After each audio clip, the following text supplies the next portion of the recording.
Estudiábamos hace unos días acerca del ayuno bíblico, y veíamos que en algunos casos en las Escrituras, cuando el pueblo ayunaba, el Señor respondía con su poder y su favor hacia las personas que estaban dando ese ayuno. Y una de las características que veíamos en esa clase de ayuno, ese ayuno que le agrada a Dios, era el arrepentimiento, y la otra característica era una rendición total, un sometimiento, una humillación delante de Dios. Estaba caracterizado entonces este ayuno que tocaba el corazón de Dios por la rendición, por ese humillarse, por ese depender plenamente de Él. Hoy vamos a estudiar este aspecto de lo que implica el someternos delante de Dios, no como una característica de un verdadero ayuno, sino más bien como una característica de un verdadero cristiano. Y vamos a entender por qué el someternos a Dios es indispensable en una persona que ha depositado su fe genuinamente para salvación. El sometimiento a Dios debe ser uno de los frutos visibles en una persona que se llama cristiana, que realmente se llama a sí misma como discípulo de Jesucristo. Así que vamos, por favor, en las Escrituras a Romanos capítulo 10, versículo 9. Este es uno de los pasajes que muestran con gran claridad el señorío de Jesucristo para la salvación.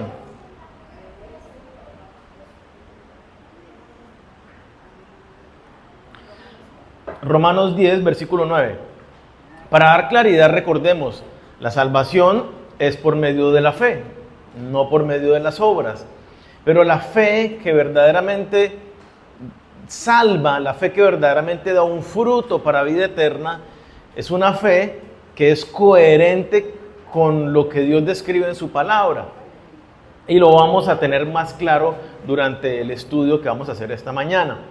Dice Romanos 10, versículo 9, hablando acerca de la salvación, de cómo llegar a una persona a ser salva. Dice que si confesares con tu boca que Jesús es el Señor y creyeres en tu corazón que Dios le levantó de los muertos, serás salvo.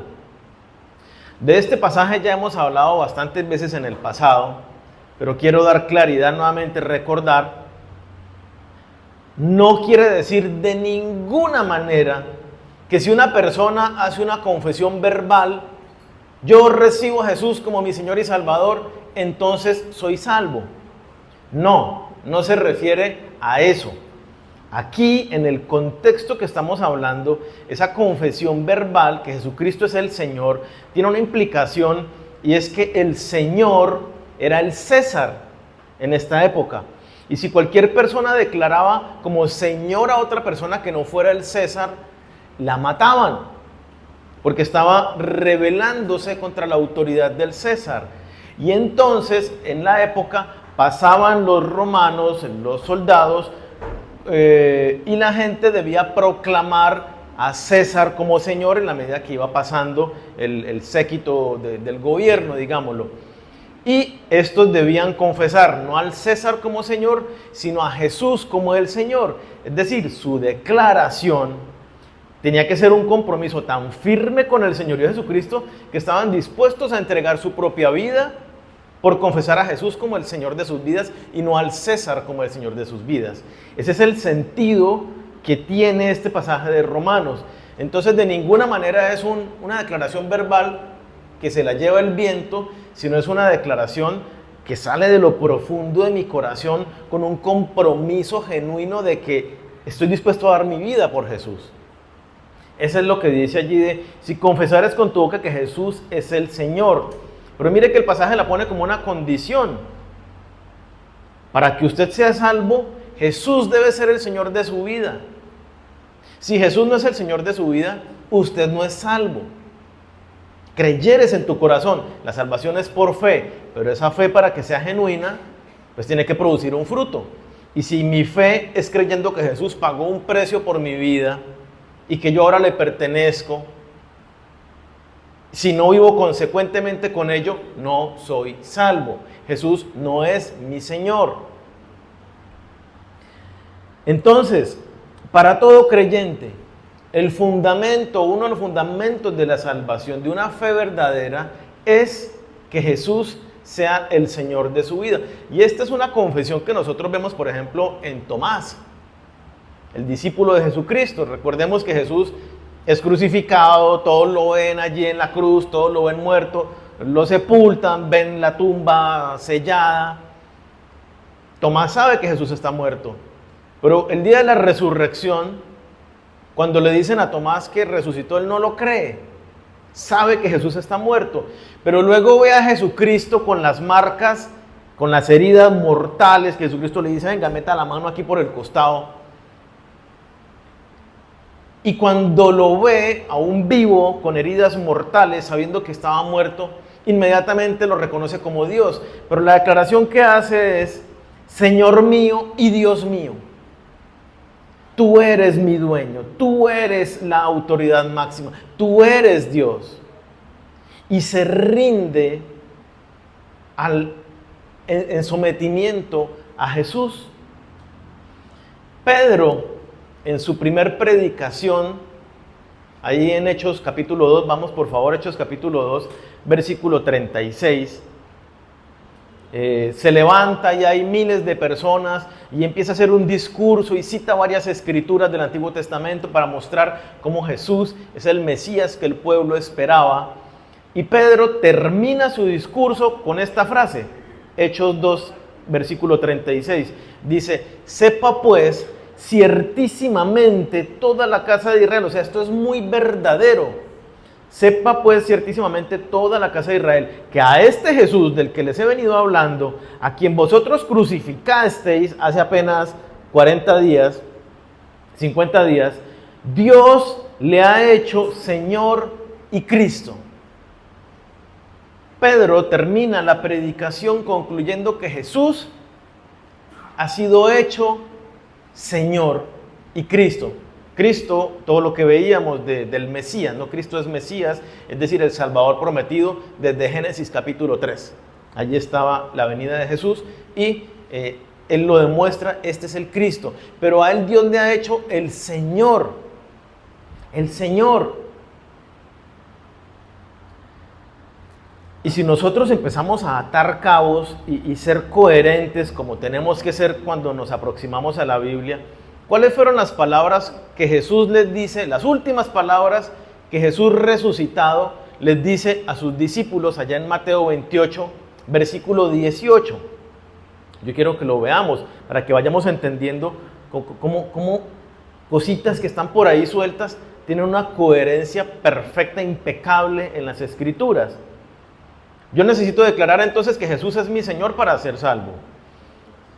Dios ha hecho a Jesucristo el Señor. Y Jesús aquí dice, en versículo 18 de Mateo 28, Jesús se acercó y les habló diciendo, toda potestad me es dada en el cielo y en la tierra. Uno a veces toma con ligereza muchas de las palabras, de las expresiones de la Escritura.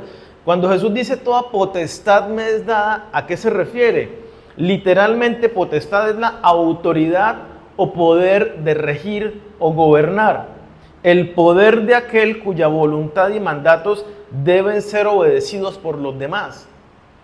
Entonces Jesucristo aquí está declarando, está diciendo, toda autoridad, todo poder, todo gobierno me ha sido dado a mí en todo lo que tiene que ver con el cielo y con la tierra.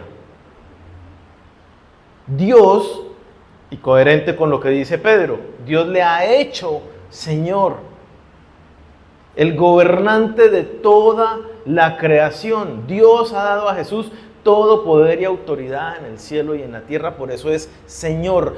Y así viene Jesucristo cuando lo vemos en Apocalipsis, capítulo 19, versículo 16. Habla de la venida de Jesucristo y habla de un nombre que está escrito en Jesús y dice, versículo 16, capítulo 19, y en su vestidura y en su muslo tiene escrito este nombre, Rey de Reyes y Señor de señores. Jesús es la máxima autoridad. Tiene el poder máximo sobre la creación en los cielos y en la tierra. Esto es verdadero porque Dios así lo dice. Si tú no lo crees, si no te convence, si no te parece, ese es tu problema. No deja de ser verdad que Jesús es la autoridad máxima y el único que tiene el derecho de gobernar sobre todas las cosas. Entonces, ¿Jesús es Señor? Yo espero que en este momento no le quede a ninguno la menor duda de que Jesús es Señor de señores, que es la máxima autoridad que gobierna sobre todas las cosas. Ahora bien, la pregunta sería, ¿Jesús es tu Señor? Y es una pregunta que cada uno tiene que responder de manera muy honesta. ¿Jesús es mi Señor? Porque es que es fácil, pongámoslo en un entorno religioso, decir yo creo en Dios, decir yo creo en Jesús. ¿Pero qué creo de Jesús? ¿Qué cosas creo de Él?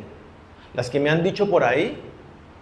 Yo puedo creer en Jesús, pero creo una de las teorías de Jesús, por ejemplo, que Jesucristo era un extraterrestre.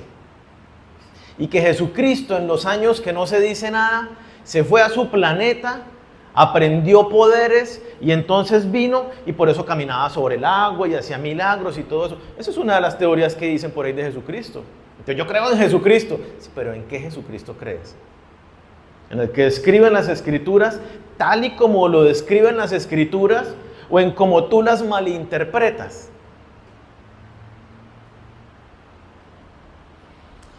Entonces, creer en Jesús no es creer de manera intelectual. Lo vamos a ver a continuación. Es muy común que los que se acercan a Dios, que asisten a las diferentes iglesias, crean en Dios y crean en Jesús. Muchos creen inclusive en la obra de Jesús en la cruz. Pero muchos no entienden lo que estamos hablando. ¿Qué implica que Jesús sea mi Señor?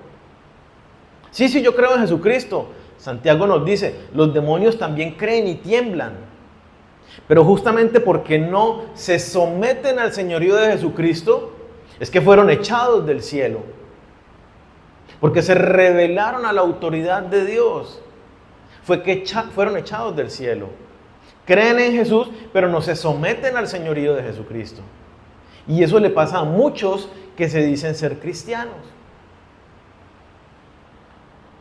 Creo de manera intelectual, creo a mi manera, creo de acuerdo a lo que malamente he interpretado o he escuchado por ahí que dicen algunos herejes, pero me quedo con esos errores porque como no voy a la Escritura a confirmar si esas cosas son verdaderas, entonces la fe que nos salva debe ser probada a través de un estilo de vida que muestre que Jesús es el Señor de mi vida. Si yo voy a la iglesia durante 50 años, una iglesia cristiana de sana doctrina, durante 50 años, y me sé la Biblia porque la he leído un montón de veces siguiendo el plan devocional, pero no he rendido nunca el señorío de mi vida a Cristo, lamentablemente, esa persona no entra al cielo. Pero llevo 50 años yendo a la iglesia y 50 años escuchando sana doctrina y creyéndolo. Si su estilo de vida no demuestra un sometimiento verdadero al señorío de Jesús, usted fue un religioso toda su vida y nunca le amaneció la verdad del Evangelio para salvación. Y es lo que Jesucristo dice literalmente en Mateo capítulo 27. Vamos por favor a Mateo 27, versículo 21. Cuando Jesucristo, en el capítulo 5 de Mateo, inicia el Sermón del Monte. Y el Sermón del Monte es espectacular. Hicimos un estudio del Sermón del Monte hace, 3 años tal vez. Muy, muy especial. El Sermón del Monte es como Jesucristo le dice a sus discípulos, vea, La vida del reino de los cielos, la vida para los hijos de Dios, nacidos de nuevo, es como la describo a continuación. Y es todo lo del Sermón del Monte. Y cuando termina, después de haber enseñado acerca de la oración, de algunas cosas que citaba Laura, hablando del pecado cuando miro, de que tu ojo no te sea ocasión de pecar, del perdonar, de una cantidad de cosas, termina concluyendo de esta manera: no todo el que me dice Señor, Señor, entrará en el reino de los cielos, sino el que hace la voluntad de mi Padre que está en los cielos. Es contundente lo que Jesucristo nos dice. Mateo 7, versículo 21. Mateo 7,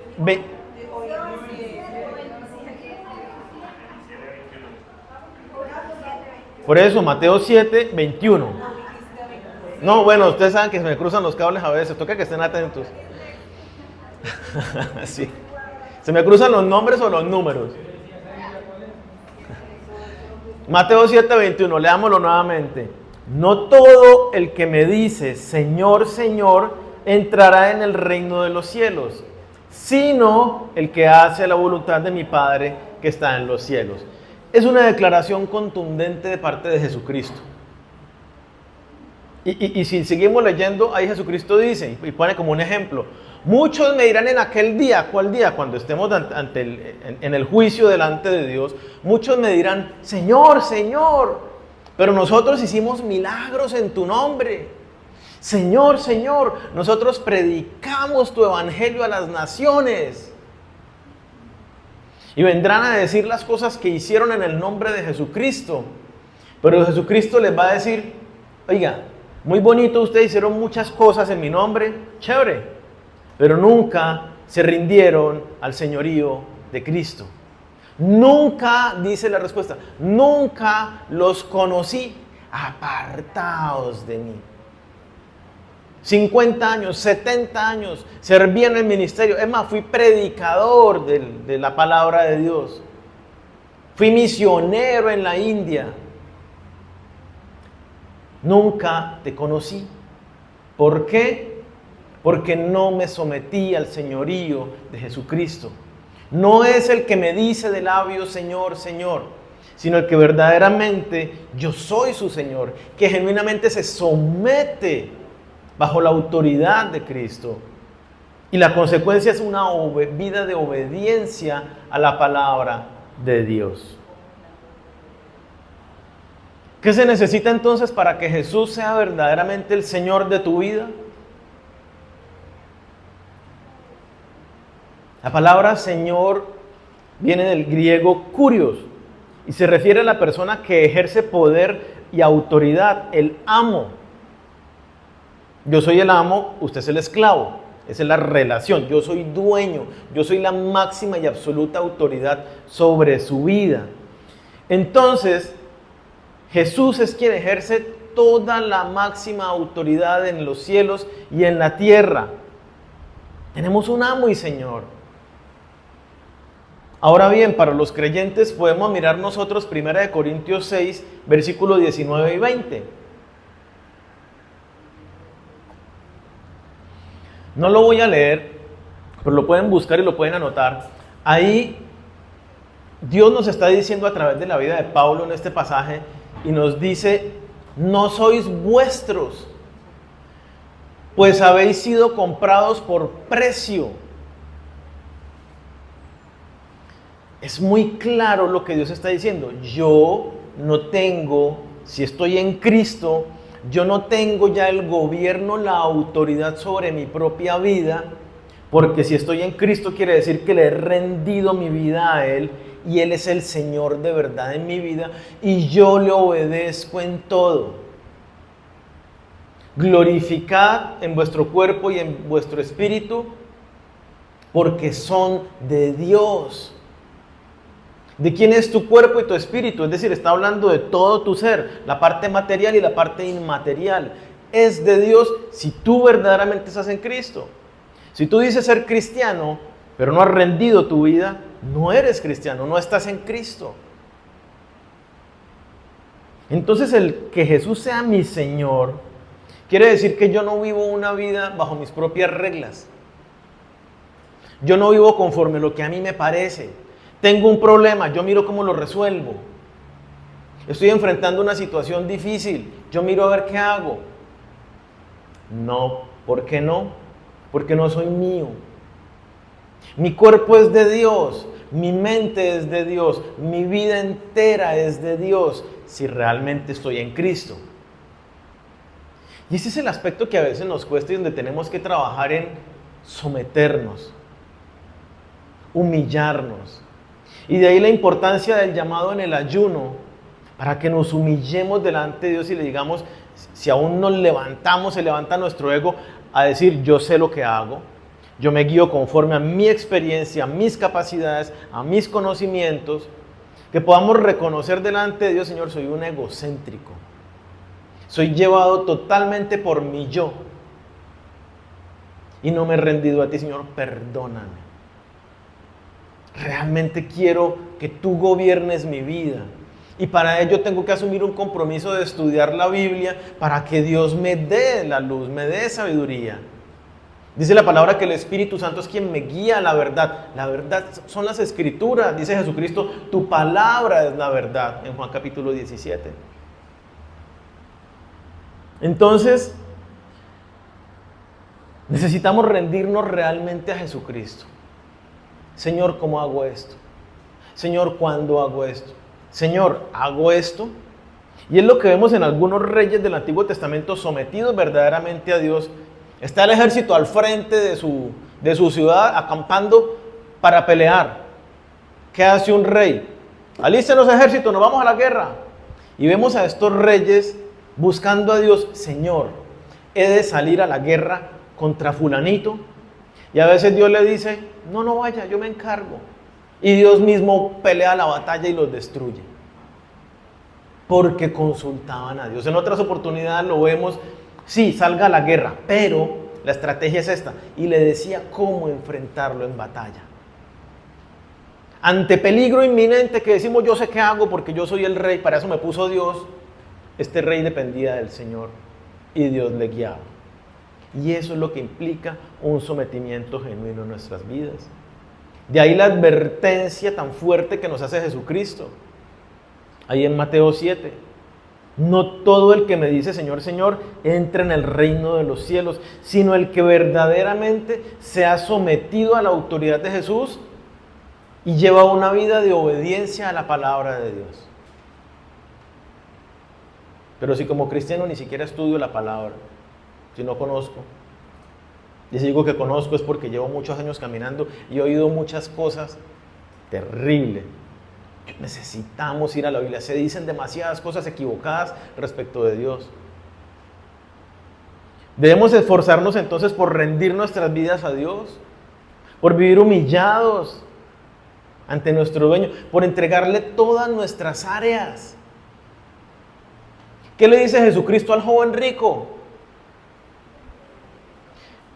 El primero le pregunta, ¿qué dice la ley? Que ame al prójimo, que haga esto, que ta. Jesucristo le dice, hágalo. Y el joven le dice, todo lo estoy haciendo. O sea, sacando pecho de cómo estaban caminando derechito delante de Dios. ¿Y cuál es la respuesta de Jesucristo? Le dice, vea, vaya y venda todo lo que tiene, délo a los pobres y entonces venga y sígame. ¿Qué pasó con el joven rico? Dice la palabra que se fue muy triste. No siguió a Jesús. ¿Por qué? Porque no había rendido su área financiera a Dios. No estaba dispuesto a confiar su dinero a Dios. Su seguridad estaba basada en que tenía muchas riquezas. Yo tengo propiedades que me rentan, tengo carros, casas, entonces estoy tranquilo. Puedo seguir a Dios. Pero Dios me dice, suelte eso. No confíe en esas cosas, confíe en mí.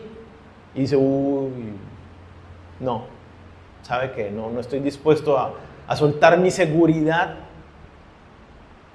Y si no estoy dispuesto a hacerlo, ¿cómo puedo realmente estar sometido a Él? Esto no quiere decir que usted venda su casa. No quiere decir que entregue todo su dinero a los pobres, como se lo dijo Jesús al joven rico. Ahí sí es como, cuenta una historia de en la época de las plantaciones, de la esclavitud en Estados Unidos.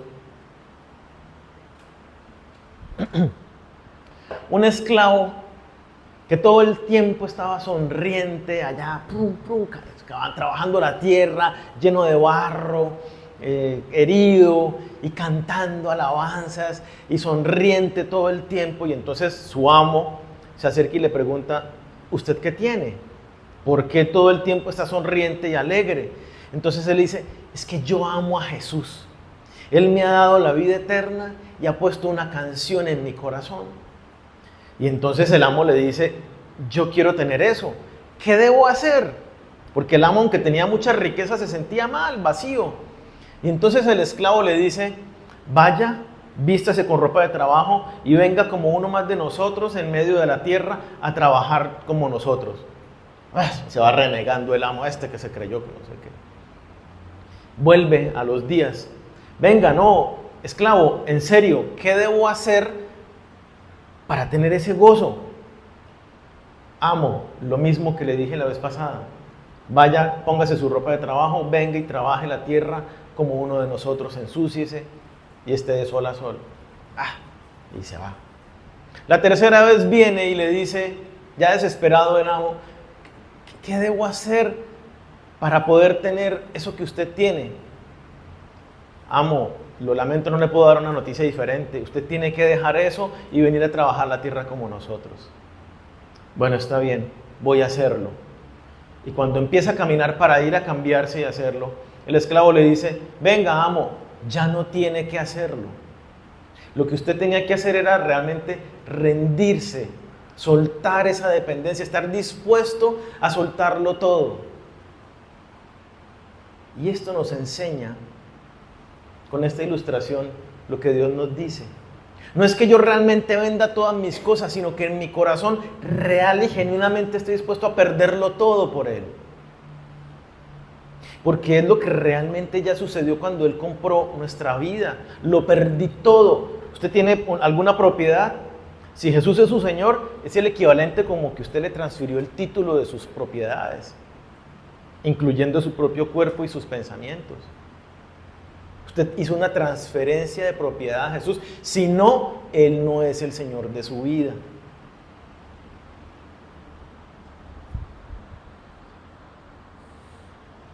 Jesús es muy claro en este llamado. Yo quiero que vayamos a Mateo capítulo 16, versículo 21 al 27.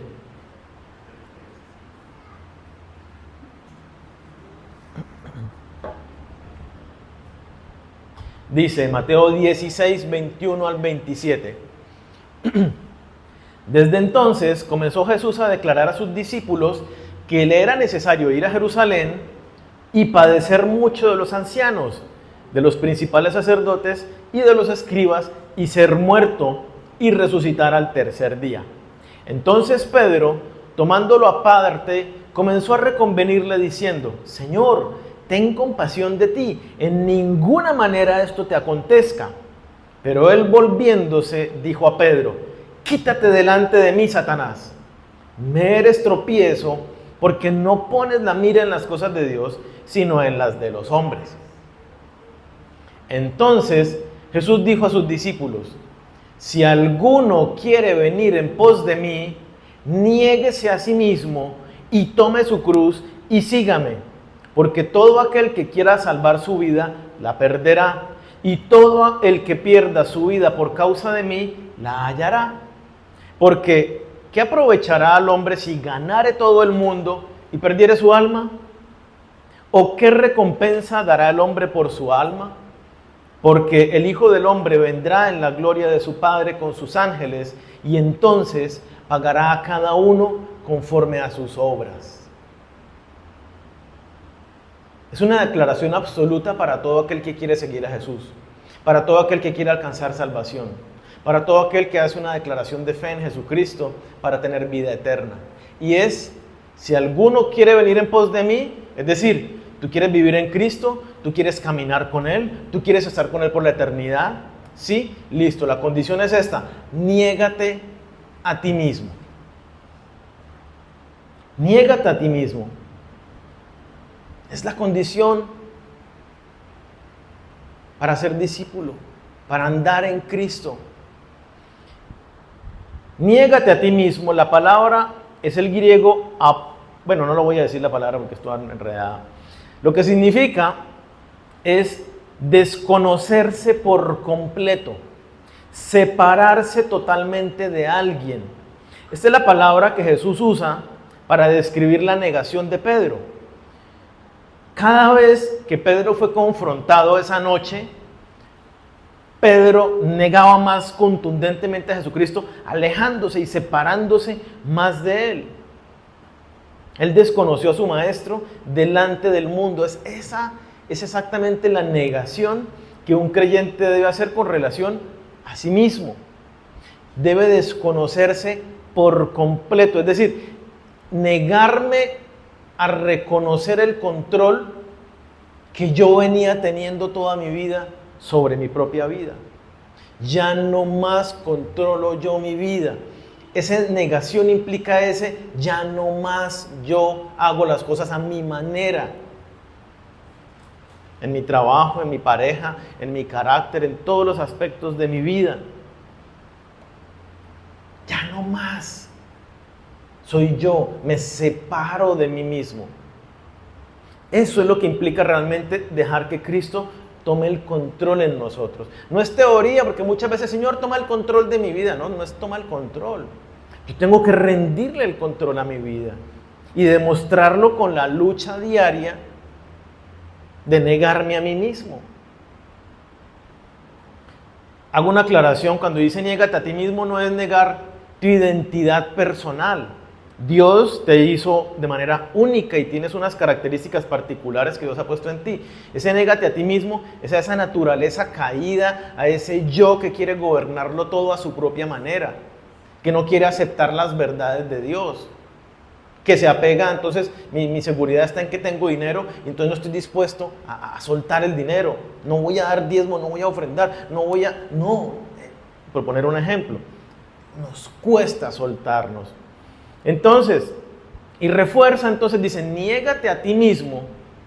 ¿Y qué dice luego? Toma tu cruz. Respecto a esto hay muy malas interpretaciones que le dan algunos creyentes, y yo he escuchado que algunos dicen, no, es que yo estoy cargando mi cruz, es esta enfermedad que tengo. No, es que tengo un hijo en las drogas y esa es mi cruz, esa es mi carga. No, mi cruz es esta empresa que me tocó llevar y con problemas y problemas. Yo estoy cargando mi cruz, como esta situación tan difícil que tengo. No, de ninguna manera ese es el sentido. Cuando Jesús habló estas palabras en ese contexto, para los que lo escuchaban, la cruz tenía un significado muy, pero muy claro y muy real. La cruz era un instrumento de muerte para los criminales más terribles. Era muerte. La cruz no era en sentido figurado. La cruz era literalmente. Si una persona cargaba la cruz, sabía que había empezado su marcha de muerte. Era un camino cortico para llegar y ser crucificado y fallecer. Entonces, cuando Jesucristo les dice, toma tu cruz, no es figurado y, ¿qué querrá decir? Que es que yo lleve mi propia carga y que lleve mi propia mochila con mi propia maleta. No, muera. Debe morir. Lucas complementa este pasaje, lo dice idéntico, pero le complementa con algo, dice, toma tu cruz cada día. ¿Qué quiere decir esto? Nosotros necesitamos levantarnos cada mañana para morir. Por eso lo importante de cuando usted se levante, se ponga de rodillas delante de Dios y se someta. Lo primero que usted hace es se levanta y se pone de rodillas y dice, Señor, hoy quiero morir, hoy necesito morir. Ya me levanté haciendo planes de todo lo que tengo que hacer. Señor, yo no quiero ser controlado por mi naturaleza egocéntrica.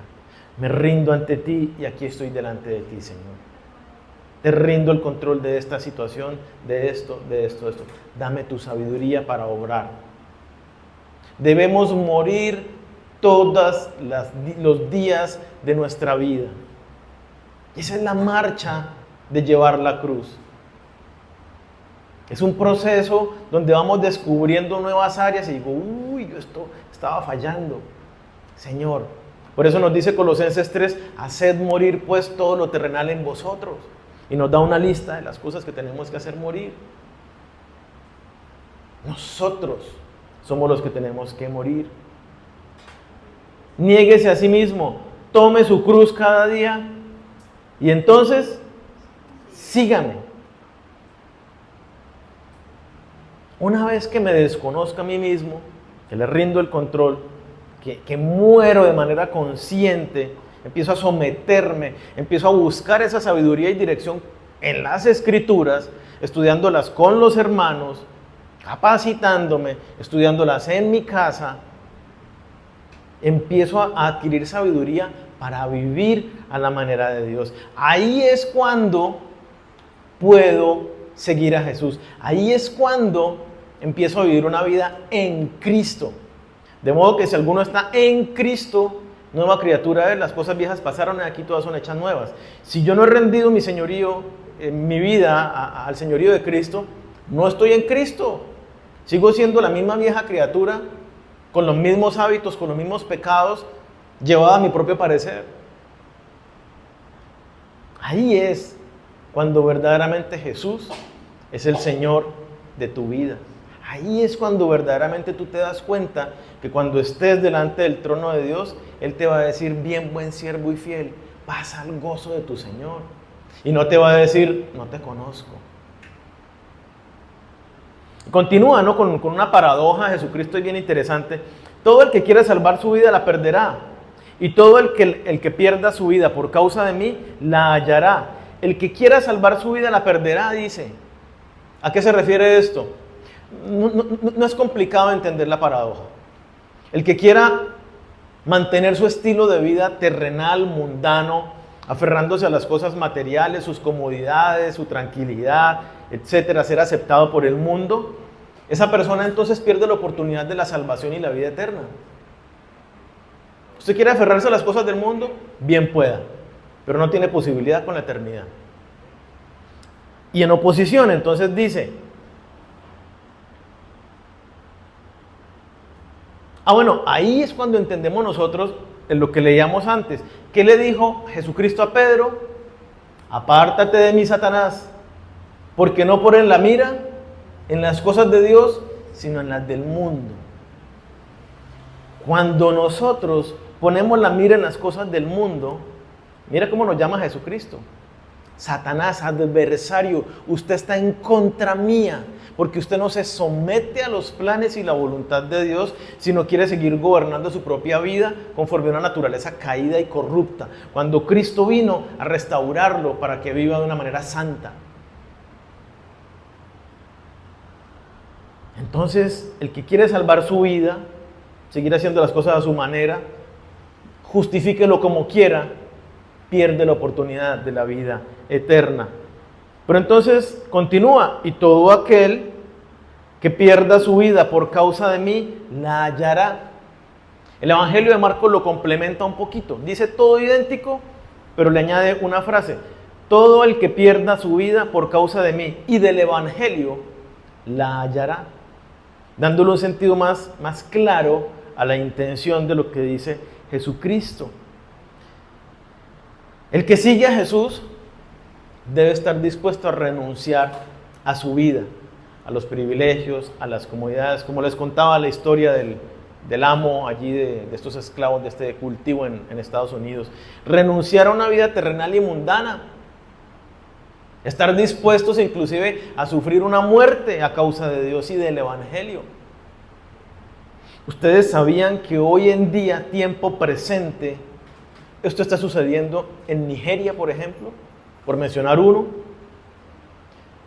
Facciones musulmanas radicales persiguen a las iglesias cristianas y literalmente encañonan a los cristianos y les dicen: niegue su fe, diga que Jesús no es el Señor, sino que Alá.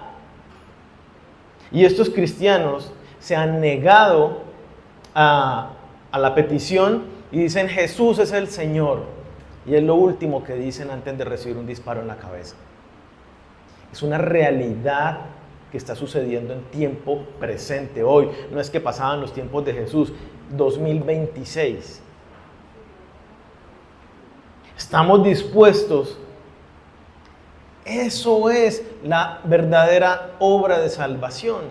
Eso es como genuinamente muestro que Jesús verdaderamente es mi Señor. Y como lo hablábamos, es un proceso de una marcha de muerte.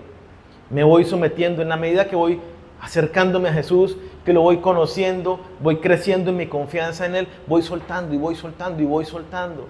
Y voy muriendo delante de Él. Y entonces por eso la palabra dice, en otros pasajes Jesucristo dice, el que no deja casa, esposa, hijos, trabajo por causa de mí, no es digno de mí. No es figurativamente, es literalmente.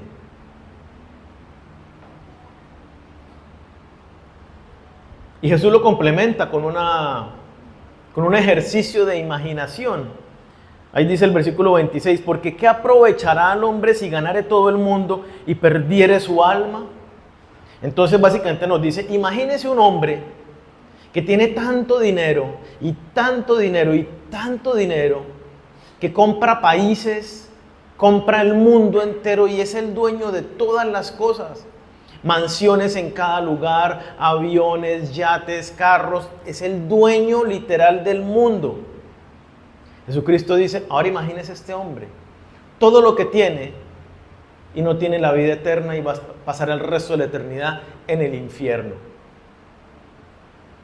Y luego dice, ¿qué puede dar el hombre por su alma?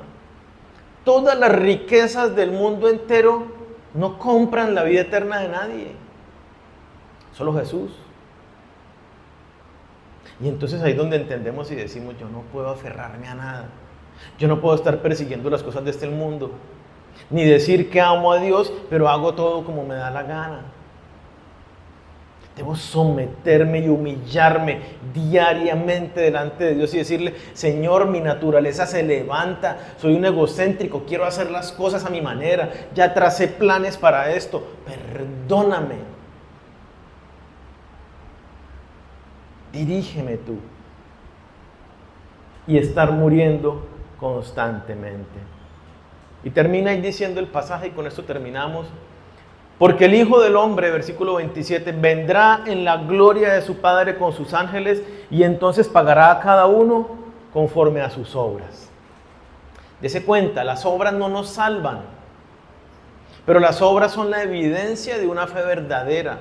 Si sus obras no demuestran que Jesús es el dueño real de su vida, usted no es salvo. Así de sencillo. Entonces,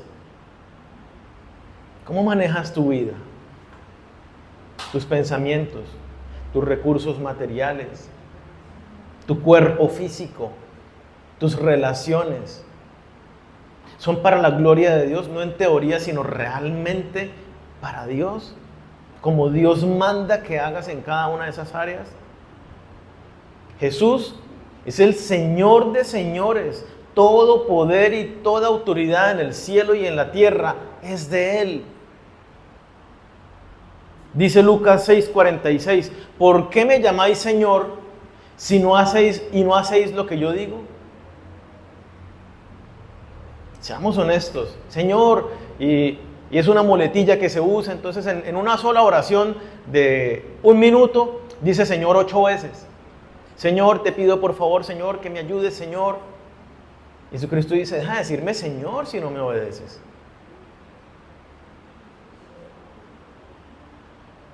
Si has oído el Evangelio y has depositado tu fe en Jesús, esto que hablamos hoy es lo que implica un caminar como verdadero creyente.